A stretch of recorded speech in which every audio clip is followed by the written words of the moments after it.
Hello and welcome to LSAT Games Explained, complete explanations to the analytical reasoning section of the next 10 actual official LSAT prep tests number 29 through 38. My name is Alex and I will be your tour guide and personal trainer through this wonderful and thrilling world of LSAT games.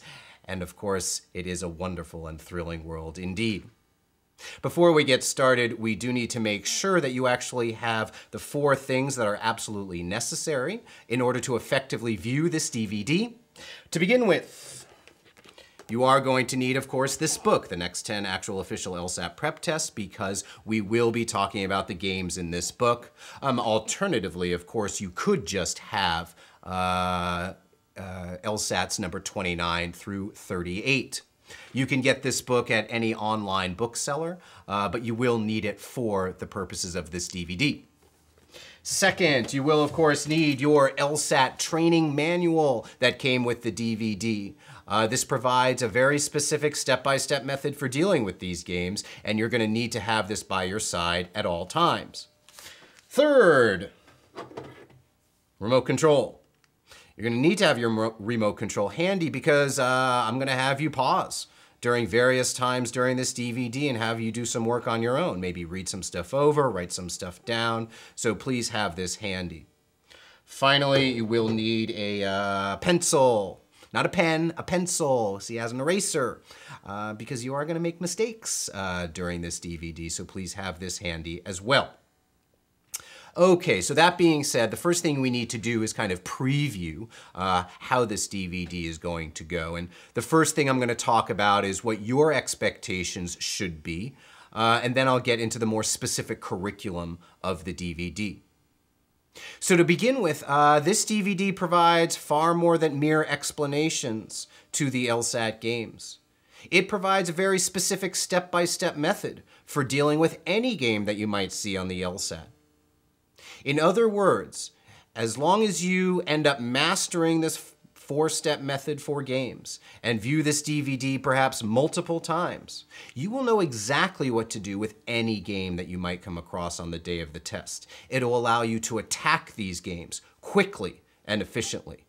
And of course, efficiency is the name of the game. In fact, I tell my students when I'm working with them on the LSAT, I say, look, I can't make you smarter, just a whole lot faster. And of course, that is largely the name of the game.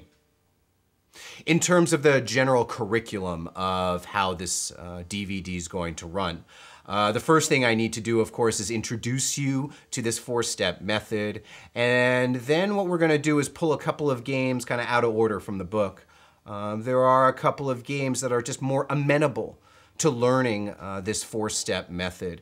And this first part will be largely lecture on my part. I'm going to talk you through the application of this 4-step method, and we'll do a game again out of order. Then we're going to talk about formal logic, and again, a lot of that is going to be lecture on my part. So that's going to be the first part of the DVD. The second part, we're going to get right to work. We're going to go from the very beginning of the book, and we're going to talk to you about how to attack every single game. The more we work through this, the more interactive this will become, the more opportunity you will have to work out of the book on your own. And it's going to be during that time I'll certainly have you pause the DVD, and I might have you set up a game or deal with some rules or answer some questions. Of course, by the end, it'll be a lot of work on your own, and then I will just explain what you should have done or perhaps what you should not have done. Well, the first thing we need to do is actually get you introduced to this 4-step method for games. So what I'd like you to do, please, is take out your LSAT training manual, turn to page 1. Notice it'll say right on the beginning, games. If you're writing, you're doing it right. If you're staring, it means you're doing it wrong. So in other words, these games, they can be very tricky, and a lot of the times what you're going to need to force yourself to do is write down anything you can figure out. It turns out that most of the time, if there's something you can figure out and you end up writing it down, the LSAT's going to want you to do that, and you're going to end up getting to the correct answer. But that being said, what I need to do is kind of preview this 4-step method. Now, of course, initially, it's not going to make a whole lot of sense. I mean, We just need to see how it's going to work. So all I'm going to do is kind of read through the major elements of this 4-step method. I'd like you to follow along, please.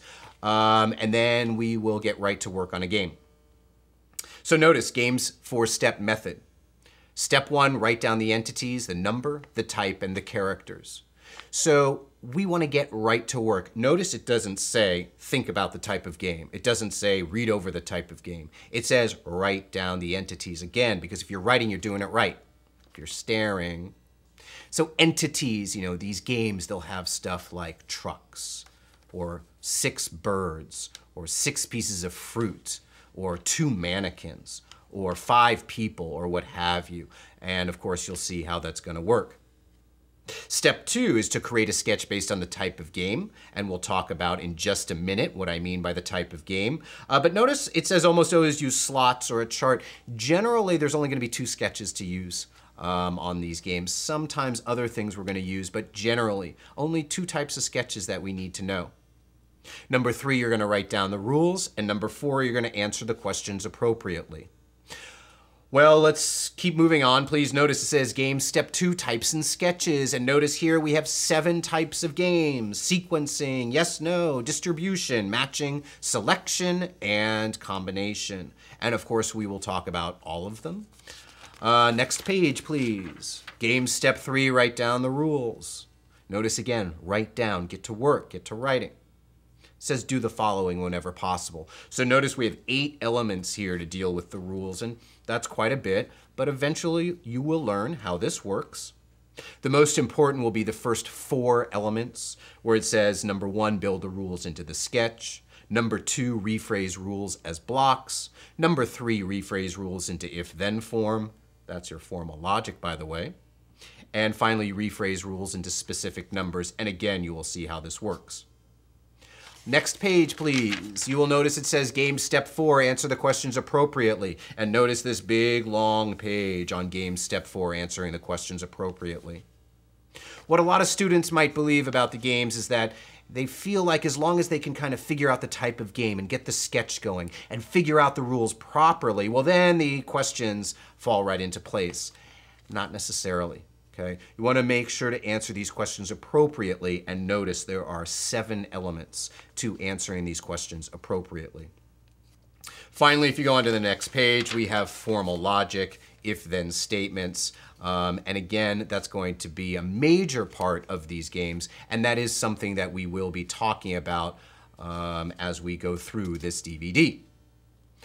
Oakley dokley. That being said, what I would like to do, please, is get right to work. And what I'd like you to do, please, is go into your next 10 official actual LSAT prep tests, and please turn to test number 37, game number 2.